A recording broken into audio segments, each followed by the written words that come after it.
Welcome to Church's Chicken and to Church's All-Star Training Program. Your training will consist of a series of videos, starting with this one, plus instruction, demonstration, and practice at your workstation. Church's, founded in San Antonio, Texas in 1952, has grown to be an international company with over 1,500 restaurants and a reputation for high-value, quality food products served in a clean, friendly environment. We're glad you're here to help us carry on the tradition, and we're confident you'll find your work experience to be pleasant and enjoyable. The purpose of this first video, Orientation, is to highlight some of the most important rules and guidelines about working at churches. We'll cover dress code and grooming standards, safety issues, and security concerns. Let's start with dress code. As a church's employee, the image you project to customers is vital to our success. Neat, clean uniforms and a well-groomed appearance tells our customers that we deliver top-quality products and the highest quality service. Before coming to work, make sure your uniform is neat and clean.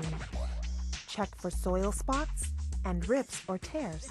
Your uniform consists of dark pants, black, navy, or gray. A church's uniform shirt, always tucked in. A church's hat, and a clean church's apron. Your shoes should be non-skid, typically with rubber soles. The upper part should be leather to better protect your feet. Depending on your job, your uniform might require other articles, such as protective gloves or goggles for your eyes. Your trainer or manager will explain these requirements. Personal hygiene and good grooming are important too. Bathe and wash hair daily. Keep fingernails clean and trimmed. Avoid nail polish, false fingernails, and acrylic nails. Use the proper type of hair restraint. There's nothing worse than a customer finding a strand of hair in their food. Always wear a clean apron, and always remove jewelry prior to preparing or serving food. Food particles can become trapped in a necklace or bracelet and fall into the food. And while working, remember never to smoke, chew gum, or chew tobacco products. Frequent hand washing is another part of good personal hygiene. Clean hands protect you from bacteria and keep our products free of contamination.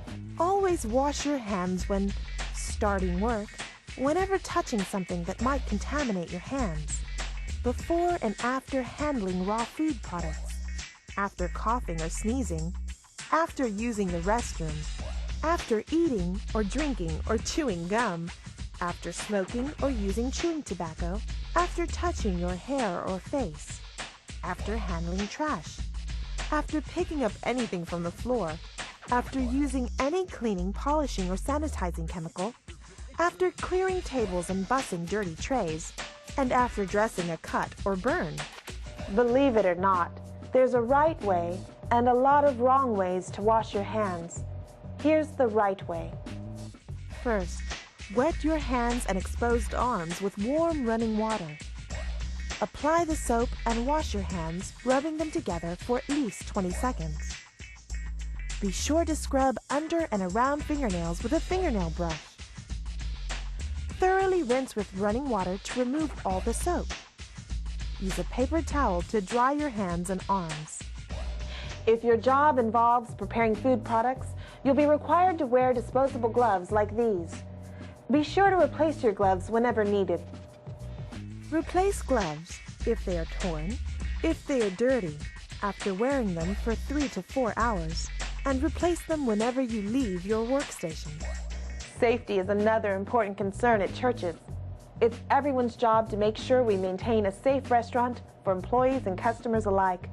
So let's look at what it takes to eliminate hazards and avoid accidents.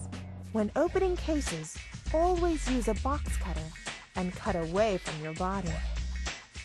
Be careful when opening cans and removing lids. The edges are sharp enough to cut.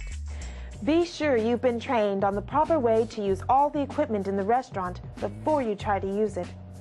Since we're involved with cooking church's world-famous products, precautions should be taken to prevent burns. Here's some do's and don'ts. Be careful when handling hot food items, trays, pots, and pans. Use insulated gloves or mitts. Don't touch hot racks with bare hands. Never assume a fryer or oven is turned off or cool.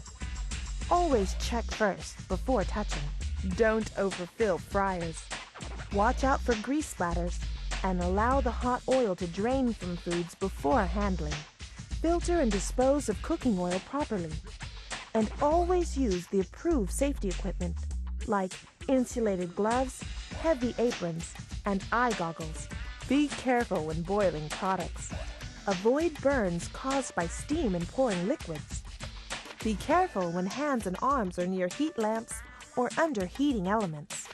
Wet or greasy floors are another hazard in the restaurant. Here's some tips on how to prevent slips and falls. Pick up trash, food debris, and other items off the floor. All employees should be alert to spills and wet spots on the floor. When you see a wet area, take action to clean and dry it immediately. Watch out for grease and oil around fryers and water around the ice machine. Always place a caution sign around a spill or wet spot until the area is mopped and dry. Wear non-skid shoes at all times.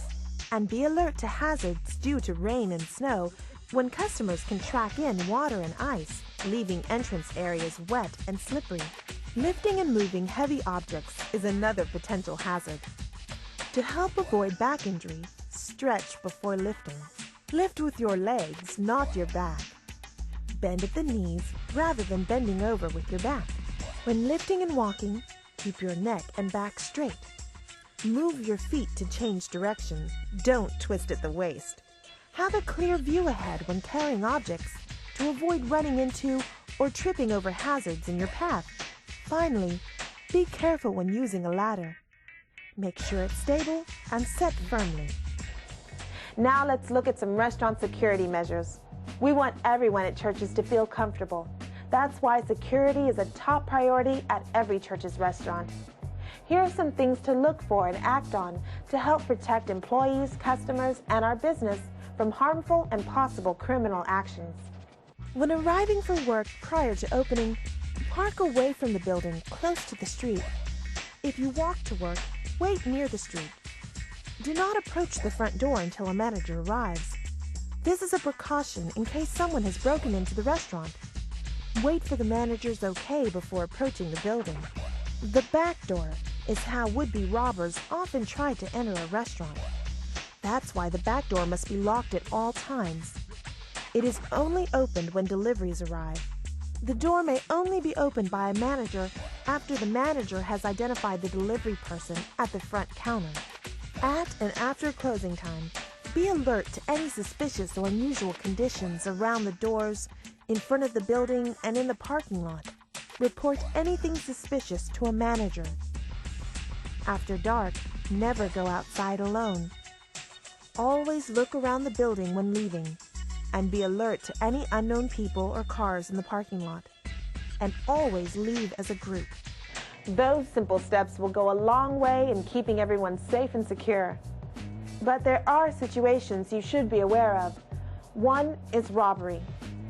Unfortunately, like any business where cash is kept, robbers sometimes target restaurants. Here are a few tips on how to prevent the chance of robbery. Stay alert to anything suspicious, like unknown customers hanging around the front door, or a car that keeps circling the restaurant. Report any suspicious condition to a manager immediately. If you work a register, always close the cash drawer after each transaction. Sometimes robbers simply try to snatch and grab from an open drawer. Always place large bills in the bleed box, and keep the door between the kitchen and dining room closed and locked. If there is a robbery, remember these life-saving tips. Cooperate fully. Do what the robber says. Control your body movements and don't make any sudden moves. Speak only when spoken to, and don't try to be a hero by chasing the robber. After a robbery, you should write down the facts about the holdup. Try to describe the robber, their clothing, facial features, height, weight, scars, tattoos, hair color, and so on, and try to describe the robbery vehicle if possible. You'll need this information to fill out a robbery description form. Finally, there's one last situation to be aware of. What to do if an employee or customer becomes disorderly or violent. Follow these 4 simple steps. Notify a manager immediately. Do not attempt to control the situation on your own. Get away from the situation as quickly as possible. And if the situation is serious, such as involving threats or violence, call the police. Situations like these are rare, but they're something we all should be aware of. Your manager or trainer will provide more information as your orientation continues. So for now, welcome to Churches and have a great first day.